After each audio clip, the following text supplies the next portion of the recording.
बिस्मिल्लाहिर्रहमानिर्रहीम। अस्सलाम वालेकुम नाज़रीन। आज की इस वीडियो में हम आपको ऐसे मुल्क के बारे में बताएंगे जिसका सदर ईसाई, वजीर आजम सुन्नी और असेंबली का स्पीकर शिया होता है। नाज़रीन, मंगल 4 अगस्त 2020 को अरब मुल्क लबनान के दारुल हुकूमत बैरूत में होने वाले धमाकों ने पूरे शहर को तबाह करके रख दिया। बंदरगाह पर होने वाले इस धमाके की वजह से सैकड़ों अफराद जाँ बहक, हजारों जख्मी और 3 लाख से ज्यादा लोग बेघर हुए।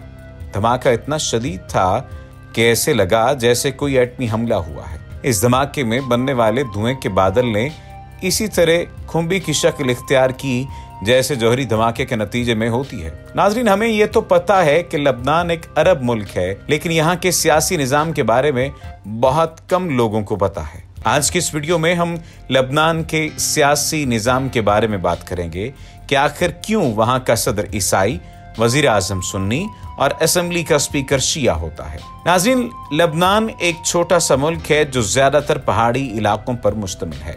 इसके शुमाल और मशरिक में शाम, जुनूब में इसराइल और मगरिब में बहीराए रूम वाक़े है। ये खूबसूरत मुल्क अपने खुशबूदार सेबों, देवदार के कदीम दरख्तों और जैतून के बागात के लिए मशहूर है। इसके दारुल हुकूमत बैरूत को अपनी खूबसूरती की वजह से मशरक़े वुस्ता का पेरिस भी कहा जाता है। लबनान में मुसलमानों की आबादी ज्यादा है, लेकिन ईसाई इक़्तिदार पर काबिज रहे, जिसकी वजह से 1975 में यहाँ खाना जंगी शुरू हो गई।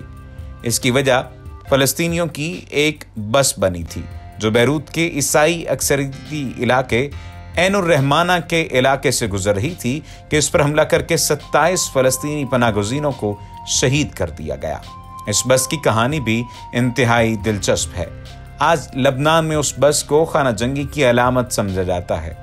खाना जंगी के आगाज के बाद उस बस को उसी हालत में छोड़ दिया गया, लेकिन जंग के खात्मे के बाद उसे एक इमदादी तंजीम ने खरीद लिया। बाद में उस तंजीम ने उसे जरूरतमंद लोगों में खाना तकसीम करने के लिए इस्तेमाल करना शुरू कर दिया। इस बस से तमाम मज़ाहिब के जरूरतमंद अफराद खाने पीने की अशिया हासिल कर सकते हैं। नाज़रीन, लबनान में आखिरी मरदमशुमारी 1932 में फ्रांस ने करवाई थी। ये मरदमशुमारी शनाख्ती कार्ड की बुनियाद पर हुई थी। अक्सर मुसलमानों ने यह कहकर शनाख्ती कार्ड बनवाने से इनकार कर दिया था कि ऐसा करने से वो फ्रांसीसी कब्जे को कानूनी जवाज फराहम करेंगे। इसी मरदमशुमारी की वजह से ईसाइयों की आबादी ज्यादा जाहिर हुई और उसी को बुनियाद बनाकर मुल्क के इक़्तिदार में ईसाइयों का हिस्सा ज्यादा रहा, जबकि मुसलमान मजालिम की चक्की में पिसते रहे। लबनान में आखिरी मरदमशुमारी को 88 बरस गुजर चुके हैं।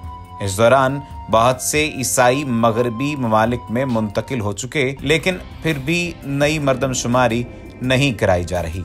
लबनान में मरदमशुमारी न होने की 2 वजूहात बयान की जाती हैं। एक तो ये कि ईसाई नहीं चाहते कि मुसलमानों की आबादी ज्यादा जाहिर हो और उन्हें इक़्तिदार में ज्यादा हिस्सा मिल जाए। दूसरी वजह यह बयान की जाती है कि अगर लबनान में मरदमशुमारी हुई तो एक बार फिर खाना जंगी शुरू हो सकती है। यही वजह है कि यहाँ के तमाम मजहब और फिरकों के दरमियान मरदमशुमारी न कराने पर खामोश मफाहमत मौजूद है। नाजरीन, लबनान में खाना जंगी 15 बरस तक चली और 1989 में मुआहिदा ताइफ के साथ इख्तिताम पजीर हुई। इस खाना जंगी में 2 लाख से ज्यादा अफराद हलाक हुए। मुआहिदा ताइफ के तहत इक़्तिदार को मुसलमानों और ईसाइयों के मुख्तलिफ फिरकों में आबादी के तनासुब से तकसीम कर दिया गया। 2014 की CIA की रिपोर्ट के मुताबिक लबनान में 27% शिया और 27% सुन्नी मुसलमान आबाद हैं, जबकि ईसाइयों की मजमूई तादाद 40.5% है।